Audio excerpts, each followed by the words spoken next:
Je m'appelle Alexandre Juvin-Brunet, je suis le président tout d'abord, alors je suis ancien capitaine de gendarmerie formé à Saint-Cyr, donc il y a au moins 2 Saint-Cyriens dans la salle ici, je les reconnais, Général Coustou, 3, le colonel André Thieblemont, que je connais très bien, parce que j'ai lu son livre « Culture et logique militaire » avant d'intégrer Saint-Cyr, parce que je voulais faire bien mes devoirs avant d'entrer à Saint-Cyr, je voulais comprendre quels étaient les rites saint-cyriens. Donc j'ai lu son livre, au colonel Thieblemont, ici présent. Donc je le connais bien. Et le 3e Saint-Cyrien étant, je ne sais pas. André Coustou a levé la... Il m'a dit 3. Nous sommes 3. Nous sommes 3. Nous sommes 3, oui. Je suis un enfant de la classe moyenne. Je suis un enfant de la classe moyenne. C'est-à-dire que j'ai été élevé dans une famille modeste qui a cru pendant longtemps que la clé de la réussite individuelle puis collective, s'inscrire dans un collectif, c'était tout d'abord le mérite. Donc la méritocratie. Méritocratie qui est aujourd'hui en panne. Et donc je sors d'une société qui est en train de mourir, déclinante et qui est en train de mourir, où on accordait beaucoup de place au mérite et à la méritocratie. Et grâce à cela, j'ai pu même, enfant de la classe moyenne, devenir officier des armes, Saint-Cyrien, gendarme, et ensuite démissionner. Quand j'ai commencé à comprendre ce qui se passe. J'ai démissionné il y a plus de 9 ans, quand j'ai compris en fait les limites du système dans lequel j'étais, quand j'ai compris qu'il y avait peut-être quelque chose que je n'avais pas justement compris dans ce qu'est non pas que la République, mais dans ce qu'est la France. Parce que la France ne se limite pas aux 233 ans de République, même si je suis enfant de la classe moyenne, mais je suis le fruit de cette méritocratie. Il faut comprendre que la France ne se limite pas à 233 ans d'histoire. Elle a 1526 ans d'histoire. Et cette histoire n'est pas mégalithique, même si on retrouve des traces de mégalithes en France. Elle n'est pas que celtique, même si on trouve encore des us et coutumes celtiques, et on reconnaît que cela existe. Mais elle est française. Elle est française. Et donc, si on parle aujourd'hui de souveraineté, c'est bien entendu pour parler du concept central de liberté. De quelle liberté parle-t-on? Pour quel pays en parle-t-on? Est-ce simplement un peuple, récemment autodéterminé comme dans le Donbass, où un peuple ukrainien s'est autodéterminé récemment et est devenu une nation? Est-ce que la France est juste un tissu de peuple? Est-ce que c'est une nation? Ou est-ce que c'est bien plus que cela pour rentrer en fait dans le panthéon très restrictif des civilisations encore vivantes? Parce que les civilisations, elles se créent, elles grandissent et elles meurent. Les Mayas sont morts. Les Égyptiens, comme on les concevait, sont morts en tant que civilisation. Même les Romains sont morts. On ne parle pas d'Empire romain, on parle d'Italie maintenant. On ne parle pas de latin, on parle italien. Donc c'est une langue morte. Donc c'est ce qui nous pend au nez. Non pas nous en tant que Français, en tant que nation française, mais bien en tant que civilisation française. Et c'est de ça dont on parle, et dont on doit parler. Quand on parle de civilisation, il faut qu'on revienne aux racines profondes de cette civilisation. Qui sommes-nous? Et malheureusement, ce n'est pas l'école républicaine qui me l'a enseigné. Elle a préféré plutôt m'enseigner que nous étions nés en 1789, dans une liberté moderne. Et qu'est-ce que la liberté ancienne? Qu'est-ce que cette liberté ancienne? Parce que c'est la liberté qui permet ensuite d'être souverain de soi, individuellement puis collectivement. Mais comment définit-on cette liberté? Comment est-ce qu'on la définissait auparavant? Et comment on a commencé à la définir depuis 233 ans et maintenant aujourd'hui? C'est ça la notion centrale, à mon sens. Peut-être que je me trompe. On est français. Et on n'est pas des francs. Nous sommes des Français. Et donc, jadis, un peuple qui venait des confins du Benelux actuel, et un petit peu d'Allemagne aussi, les francs saliens, il y avait 2 francs, il y avait notamment 2 peuplades franques, il y avait les francs saliens, ne viennent pas du sud de la France, ils viennent du nord. On appellerait maintenant le Benelux et l'Allemagne. Ils se sont installés, et ils manipulaient, ils maniaient avec ferveur et avec habileté, avec dextérité. Dextère, c'est ce qui est à droite. Sinistre, c'est ce qui est à gauche. Les Espagnols comprendront, et les latinistes aussi. Il manipulait avec dextérité, à droite, avec la vertu, la francisque. Mais ça ne suffit pas à fonder un pays, à fonder un royaume, à fonder une civilisation. S'ils sont passés de francs à français, c'est qu'il y a eu l'alliance du sabre et du glaive de Dieu, de l'esprit. Et je ne vais pas avoir un propos strictement catholico stricto sensu, pas que ça, mais pour bien comprendre que nous sommes faits de matière et d'esprit. Et la France, c'est l'alliance éternelle, l'alliance de cette matière et de cet esprit, quel que soit le nom que vous lui donnez, quelle que soit la religion que vous avez embrassée. Si vous concevez que vous êtes une partie de ce grand tout, vous avez une essence divine en vous, mais connecté à quelque chose qui vous est supérieur et qui vous est suprême, souverain, parfois même sur vous, vous êtes au début d'un chemin de vérité. Il y avait un grand chemin de vérité qui a été entrepris il y a 20 000 ans. 20 000 ans. On dit souvent, Juvingue, c'est un fasciste. Juvingue est d'extrême droite. Bon. L'Ayurveda est-il fasciste? L'Ayurveda est-il fasciste? Ça fait 20 000 ans que ça existe. 20 000 ans qui nous annulent la même chose. Moïse et Abraham sont-ils fascistes? Ils nous ont légué l'Ancien Testament. Sont-ils fascistes? Bien sûr que non. Jésus était-il fasciste et d'extrême droite? Bien sûr que non. Ils nous ont légué des enseignements qu'on s'obstine à ne pas prendre pour soi, comme maxime existentielle. Et on s'en détourne, par orgueil. Quand en 1789, tout est tombé, tout a basculé, on n'a pas basculé d'un ancien régime à un nouveau régime. Les mots sont importants. On a basculé d'un ordre ancien, l'ordre des choses, votre place dans le cosmos, si vous préférez, à un ordre nouveau. Et l'ordre nouveau, vous n'avez plus qu'à rajouter mondial. Et c'est réglé. Donc ça ne remonte pas à 40 ans, ni à 50 ans. C'est 3 siècles de travail. C'est 3 siècles de travail de groupes humains qui ont décidé d'abattre l'ordre ancien, qui est un ordre transcendantal, qui faisait que vous étiez fait de matière et d'esprit, et que vous mettiez, en fait, vous vous inscrivez dans un grand tout avec humilité, et non pas par orgueil. Quand vous regardez une cathédrale, regardez de façon, en fait, binaire. En face de vous, vous avez l'équilibre cosmique qui est devant vous, représenté par Dieu, bien sûr. Et vous avez la gauche ou la droite. Pas politique, bien sûr. La gauche, c'est ce qui est sinistre. J'entendais récemment un Français qui disait « Macron est quelqu'un de sinistre ». Et là, Eureka, mais bien sûr, c'est lui qui a raison. Macron est sinistre parce qu'il est dans le vice absolu. Il est à gauche. Sur le frontispice des cathédrales, ce qui est à gauche, c'est le vice. C'est la peur. C'est l'orgueil. C'est le contrôle des choses et des individus autour de soi, le contrôle absolu. Nier qu'ils sont libres. Et à la fin, c'est le diabolos. Et enfin, c'est l'anéantissement. Et à la fin, c'est la mort. Voilà pourquoi sur les frontispices des cathédrales, vous avez aussi un chaudron taillé dans la pierre. Il est à gauche. C'est ce qui nous pend au nez. Une mort qui peut être physique, mais qui peut être aussi morale, qui peut être aussi intellectuelle. Et au milieu, l'équilibre. Et à droite, le chemin des vertus. Le courage, qui exorcise la peur. Vouloir s'unir aux autres, comme vous le faites aujourd'hui, qui exorcise la division. Promouvoir la vie, comme vous en parliez pour les familles, et protéger cette vie pour exorciser la mort. En fait, on baigne depuis toujours dans des vérités révélées. Elles n'ont pas été révélées qu'en Europe, ou qu'autour du bassin méditerranéen.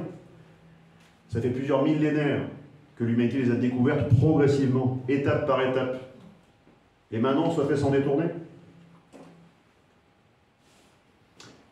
nous vivons le premier pas. Tout ce qui a été écrit, vous savez, quand on intègre des écoles militaires, pas que Saint-Cyr, il y a aussi Naval, prestigieuse, mais moins prestigieuse que Saint-Cyr, forcément, moins prestigieuse que Polytechnique. Pardon, commandant. Pardon, commandant.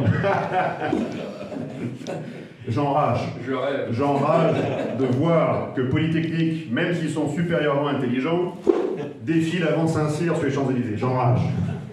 Mais parce qu'avant, ils étaient artilleurs, vous savez. Et surtout que Giscard était polytechnicien. Ouais. Bref, où sommes-nous en fait?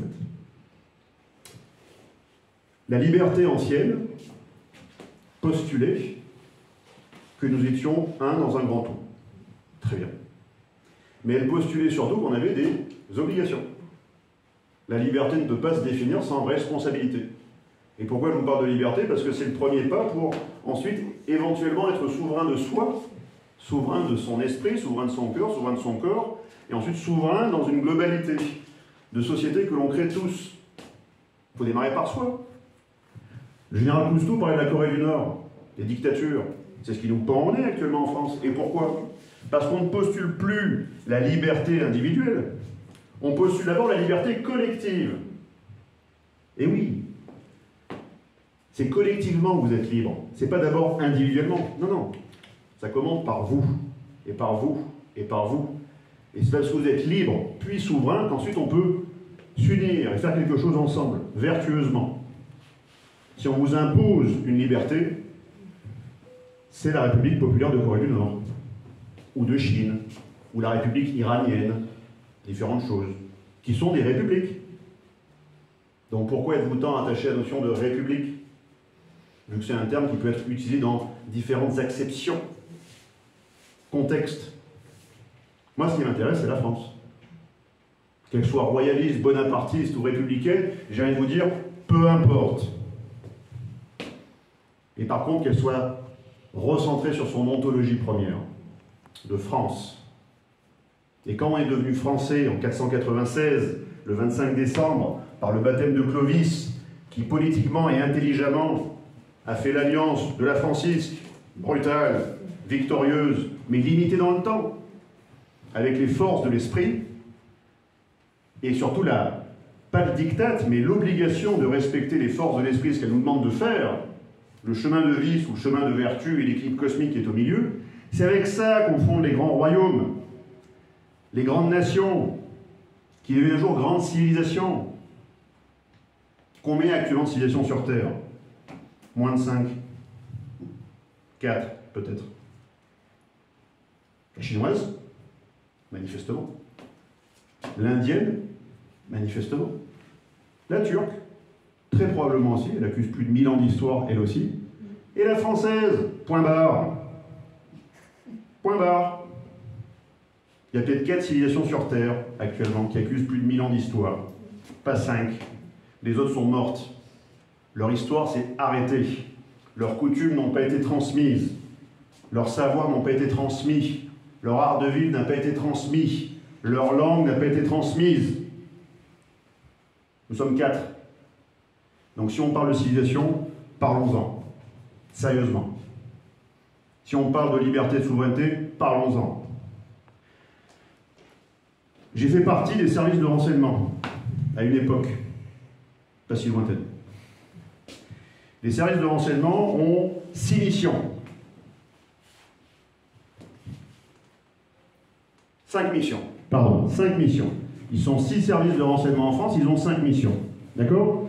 Le terrorisme, l'espionnage, subversion, sabotage et crime organisé. 5. Là, je vais m'intéresser à la subversion et au sabotage. C'est très intéressant. Parce que ce n'est pas les services de renseignement français, ni même otaniens, qui utilisent d'ailleurs le même acronyme, qui l'ont inventé. C'est les Anglais, les Anglois, avant 1789. Pourquoi? Parce que vous pensez sûrement que 1789 est une opération providentielle, d'un bon ou d'un mauvais génie qui descendrait sur Terre et guiderait des âmes et les organiserait pour que la Révolution prenne et ensuite que la France rentre dans un nouveau paradigme. On va définir ce nouveau paradigme. Lequel est-il? Vous pensez vraiment ça? Ou pensez-vous en fait que c'est une opération? Et c'est une opération, je vais vous en parler pourquoi. Parce que quand Guillaume le Conquérant a traversé le canal de Channel pour aller botter le derrière au Saxon Harold à Hastings en 1066, c'est un Français de maison normande qui traverse le canal et va battre un Saxon. Donc il y avait des Angles auparavant, des peuplades barbares appelées les Angles, mais c'est avant tout des Français qui se sont établis là-bas. Donc on devrait les appeler les Franco-Saxons. Honni soit qui mal y pense. Si vous voyez ce que je veux dire. C'est encore la devise de la reine. Et si c'est en français, c'est pas pour rien. C'est parce que ce sont des Franco-Saxons. Et pendant quasiment 800 ans, ces Franco-Saxons ont essayé de réclamer ce qui était leur légitimité au trône de France. D'où les différentes guerres qui nous ont séparés. Mais à partir de Louis XIV, quand la France est sanctuarisée, notamment avec le génie de Vauban, d'ailleurs qui vide nos caisses pour ça, et que la France devient en fait un territoire totalement sanctuaire, un hexagone recouvert de forts, imprenable, la France ne peut plus être prise militairement par la terre, c'est foutu pour les Anglais, ils n'y arriveront pas. Ni par la mer, vu que Colbert a fait le travail pour replanter nos joyeux arbres qui ont brûlé cet été dans les Landes, et les Landes ont servi à armer une flotte française puissante, qui pouvait donc ensuite damer le pion à la flotte anglaise, qui est insulaire, qui est une île, qui a besoin de sa flotte. Sans ça, elle ne peut rien faire. Donc la France était redevenue une puissance continentale, une puissance maritime. Et avec ça, elle allait garder son leadership, son ascendant, sa place de numéro 1, encore pour 2 siècles. Donc, il fallait déclencher une opération de subversion. Car quand on ne peut pas battre un pays sur terre ni sur mer, vous pouvez le battre là. Vous pouvez le battre là. Et donc, il fallait observer les contradictions dans les élites de l'époque et repartir sur les vices et les vertus. Louis XVI était un roi vicieux, désolé pour les monarchistes, au sens strict du terme, parce qu'il était faible. La faiblesse est un vice. La faiblesse d'esprit, la faiblesse de cœur et la faiblesse de corps est un vice. Et face à cette faiblesse, il y a eu un autre vicieux dans l'affaire, contradiction dans les élites. Si vous voulez infiltrer un appareil d'État, un royaume et ensuite le diviser, il faut observer ces élites et jouer sur leurs contradictions. Et en face de la maison Bourbon, il y avait la maison Orléans, qui n'aurait jamais accès au trône, jamais, sauf intervention sismique. Sismique. La Révolution. Ça tombe bien. Puis ça tombe bien aussi que le membre de la maison Orléans, Philippe Égalité, eût été grand maître de la Grande Loge de France, rattaché à la Grande Loge unie d'Angleterre, la GLUA, qui existe toujours. Quand j'étais encore maçon, entre, je suis resté combien, 7 ans en maçonnerie. Donc je connais bien ce qui s'y passe en maçonnerie. Et encore en 2013, en 2014, les maçons disaient « Nous attendons notre rattachement et notre reconnaissance à la Grande Loge unie d'Angleterre. » La GLUA. 2012, 2013, ça fait 2 siècles que ça dure. 2 siècles. Donc Philippe Égalité, qu'est-ce qu'il a fait? Il est devenu grand maître de la Grande Loge de France, il a été intronisé par la GLUA, bien sûr. Et ça tombe bien, vu que c'était l'homme le plus puissant de France, et le plus riche de France, après Louis XVI. Ça tombe bien. Donc ils se sont appuyés sur Philippe Égalité. Et sont apparus les cabinets de lecture, de philosophie, où vous enseignez qu'il n'y avait plus de lumière transcendantale, il n'y avait pas une lumière qui tombe du ciel. Et une vérité, il y en a plusieurs. Il y a des lumières. Déjà, le principe du grand diviseur qui est passé par là. C'est pas la lumière, c'est les lumières. Ah! Déjà, ça commence mal. Et puis ensuite, on ira jusqu'à en fait déclencher la suprême division, désunion de tous les Français par une guerre civile, dont a parlé le général Coustou, par le sang. Donc le péché originel de la République, c'est le sang des Français qui a été répandu sur la terre de France. Louis XVI, on lui avait dit, sire, vous avez 7 personnes à qui vous devez couper la tête pour empêcher toute cette révolution, toute cette mascarade. Laissez-les. Donc de 7 personnes, c'est devenu 700 000 morts. La faiblesse est un vice. Louis XVI, comme jadis Clovis, c'était la lignée des Clovis, des Louis, des Capets. Enfin, il y a eu les Mérovées, puis les Carolingiens, puis les Capets, bien sûr. Mais toute cette ligne qui se rattache symboliquement à Clovis, vous enlevez le C, ça fait Lovis, donc ça fait Louis, en latin, donc francisé maintenant, Louis, voilà. Voilà pourquoi on a un Louis XX de nos jours. C'est lié en fait à la ligne jusqu'à Clovis. On le répète quand même, pour revenir un peu, même si ça galvaude un peu, j'entends, mon colonel, je vois vos yeux qui me transpercent. Vous avez toujours eu ce regard, mon colonel, toujours. En latin, Ludovic. Ludovic, absolument. Absolument. Donc, 89, c'est quoi? Avant, on a une liberté qui s'appuie sur l'Ancien Testament et le Nouveau Testament, avec des règles relativement simples, et le vice et la vertu. Simple. À partir de 89, en fait, vous n'êtes plus des individus, vous êtes des individus rois. Vous n'êtes plus fait de matière et d'esprit, vous êtes fait que de matière. Votre alpha et l'oméga sera de la matière. Et on va vous piéger là-dedans. C'est un piège. Donc le paradigme dans lequel vous vivez depuis 233 ans est un piège binaire. On enlève le vice et la vertu, et on transforme ça par l'individualisme roi, la jouissance systématique à la demande on-demand de toute chose. Je veux jouir. Je ne désire pas, je veux jouir maintenant. Ça, c'est le veau d'or. Ça a 3000 ans. Ok? Moïse n'avait pas dit autre chose. Allez simplement dire à tous les peuples de la terre qu'ils sont libres. Allez simplement leur dire ça. Donc, en 89, qu'est-ce qui se passe? On bascule dans quelque chose qui est une opération géopolitique menée par les Anglais, une opération de subversion des esprits des élites de l'époque, pour mieux introduire un fait intérieur, une révolution qui va en fait, in fine, saboter la puissance française. C'est du sabotage. Pourquoi?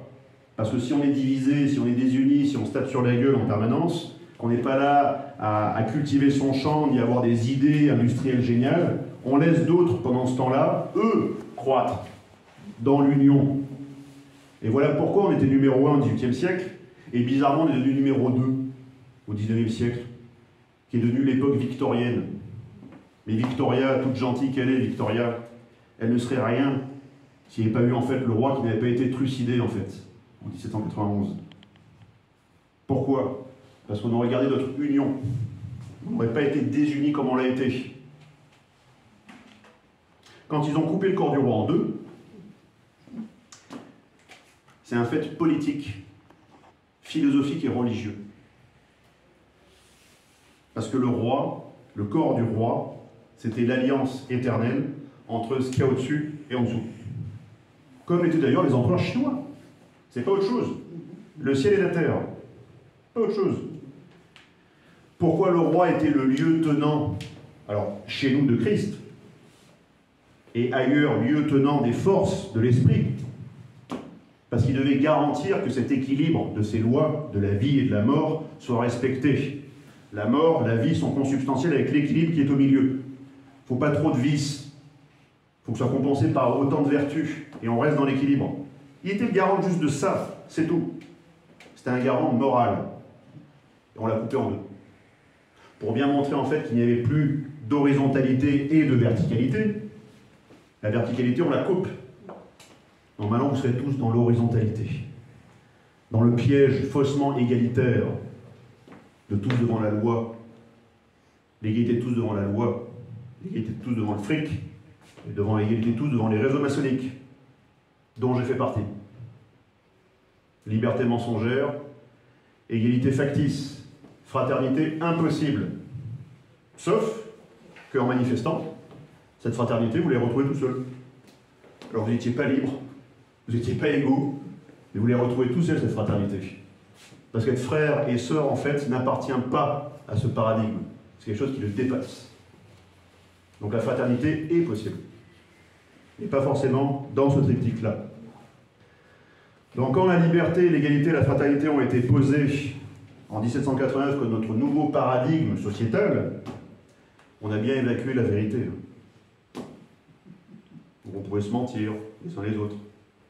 On ne pouvait pas être en vérité, penser en vérité, de cœur, d'esprit. Alors qu'avant, depuis plus de 2000 ans, le général Cousteau a rappelé que nous sommes en 2022 après Jésus-Christ. Mais on n'a pas le droit de le dire.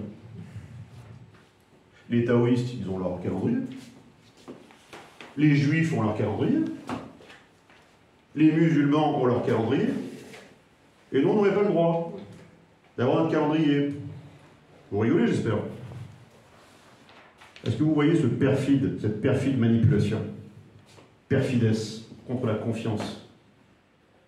Voilà où nous sommes. Et au milieu de tout ça, parallèlement à tout ça, avec l'utilisation de la franc-maçonnerie comme véhicule d'ingérence, c'est géopolitique. La franc-maçonnerie est utilisée comme un véhicule d'ingérence, pour ensuite faire de la subversion des esprits, nous désunir, et ensuite qu'on se tape tous sur la gueule. D'accord? Quand les gens arrivaient en Vendée, ils disaient « Moi j'ai une liberté, je te l'offre ». Le paysan vendéen était content, il dit « Merci. Merci de m'offrir la liberté, c'est très heureux. » Non, c'est une liberté sous conditions, les nouvelles conditions. Ce n'est pas les conditions anciennes que tu connais, c'est les nouvelles. On change le bail. Ah bon? Et si je veux pas, je te tue. Chapeau. Belle histoire. Je ne suis pas un de Juvin de Brunet. Hein, je m'appelle Juvin Brunet, c'est tout. Bon, je viens de la classe moyenne. J'étais un bon élève de l'école républicaine. Jusqu'à ce que je commence en fait à comprendre vraiment ce qui s'y passe dans cette république, que j'appelle luciférienne. Je veux le dire. D'accord? Pas aristotélicienne, qu'on aurait pu éventuellement aspirer à, mais luciférienne. On prend un cheval de Troie, on l'habille de belles valeurs, Diderot, d'Alembert, Voltaire, toutes ces choses-là, on l'habille bien. Et dans le cheval de Troie, on fait passer ce qui va nous détruire, la bombe sale. C'est pas une bombe à fragmentation, c'est une bombe sale, qui va progressivement nous détruire, nous polluer, nous rendre malades, et ensuite nous tuer. Et ça fait 2 siècles que cette bombe sale existe. Donc, la liberté moderne, c'est consomme et tu seras heureux, jouis et tu seras heureux, et sois ton propre Dieu et tu seras heureux. Quand on est dans les loges de maçonnerie, je compare maintenant à l'église parce que maintenant je suis catholique. Je me suis converti l'an dernier. On est tous les uns face aux autres, assis comme ça, en U, à se regarder tous le nombril. Et parce qu'en fait, la liberté s'arrête là. Il n'y a plus de transcendance. Le plafond est bas. On n'aurait jamais les hauteurs des cathédrales, qui postulaient déjà rien que dans leur architecture, qu'il fallait monter, se lever vers quelque chose de supérieur à soi. Le plafond est bas et on se regarde tous les yeux dans le nombril. Pourquoi? Parce qu'il est postulé que vous êtes vos propres dieux. Individus rois. Mais quand on vous traite, on vous redéfinit comme des individus rois, qu'est-ce qu'on fait? On nie la part spirituelle qui est en vous, la part divine qui est en vous. Et qu'est-ce qui se passe? Vous n'êtes plus unitaire. Vous n'êtes plus un. Vous n'êtes plus indivisible. Vous êtes 0, quelque chose. Quitte à penser que vous êtes 0,666, il n'y a qu'un pas. D'accord? On vous enlève votre esprit. On fait de vous des agrégats biologiques. Et c'est comme ça que vous pensez avec cette misérable faiblesse que vous allez transmettre ce qu'est la France. Donc après, on peut parler de lois, de règlements, de conventions internationales, la guerre, la paix, toutes ces choses-là. Mais qui nous sommes, bordel de merde? Qui nous sommes? Notre ontologie. Et je vous le dis, si vous voulez revenir à votre ontologie, ça ne va pas se faire dans la joie. Même si la joie, c'est important. Pourquoi? Parce que français veut dire libre. Français, ontologiquement, veut dire libre. Étymologiquement d'abord. Donc, ontologiquement, votre essence, c'est ça. Et si vous ne vous battez pas aujourd'hui pour être libre, vous ne serez plus français. Vous serez autre chose. Vous serez un habitant de la région occidentale numéro 4. Je dis une bêtise. Sous l'impérialisme américain. Parce que l'empire américain existe. Ce n'est pas un empire occidental. La capitale est à Washington. Peut-être la capitale technologique et philosophique maintenant est à Berkeley ou dans la Silicon Valley, comme le rappelait le colonel Thièblemont. Nous sommes des vassaux. Nous ne sommes pas libres. Là, on voit autonomie. C'est pas indépendance. Vous voulez être souverain? Commencez par être libre. Donc français. Et vous voulez être libre? Commencez par vous dire les choses, réellement. Et voir votre histoire avec franchise, avec sincérité, avec vérité. Et à partir de là, on a toutes les chances de recheminer ensemble le chemin. Le chemin. On a pris des chemins de traverse qu'on appelle la civilisation du divertissement. Ce qui, en fait, dans son sens premier, veut dire chemin de traverse.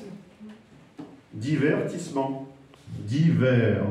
Le vers, c'est le chemin, dit, on sort du chemin. C'est sous nos yeux. Ils ne se cachent même pas pour le dire. Et nous, on gobe. On adore ça.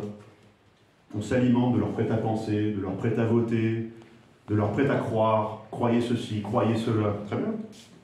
Revenons en fait aux fondamentaux. Ils sont intemporels. C'est là-dessus que se sont ainsi les civilisations puissantes. C'est sur ça qu'elles se sont créées et sur ça qu'elles vont se pérenniser. Si on s'en détourne, on est mort. Et vous commencez déjà à en subir les premiers effets de cette mort, de ce pourrissement. Il faut vous régénérer. Et vous allez pouvoir vous régénérer dans l'esprit. Le vôtre est le grand tout. Et chez nous, ça s'appelle bien sûr le christianisme, bien sûr. Il a d'autres noms ailleurs. Mais c'est convergent tout ça. C'est intemporel. Donc si je devais conclure, parce qu'il faut... les bons moments ont tous une fin, je vous dirais qu'on est dans la merde. D'accord?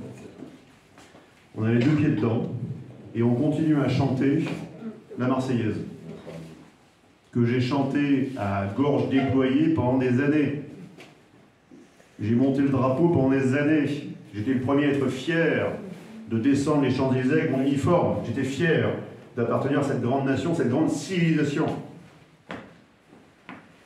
Mais peut-être est-il arrivé le temps, il va falloir se poser comme des adultes, non plus comme des enfants, voir la réalité de notre histoire, et ensuite savoir si on aura le courage déjà de penser vrai, et ensuite le courage de se battre.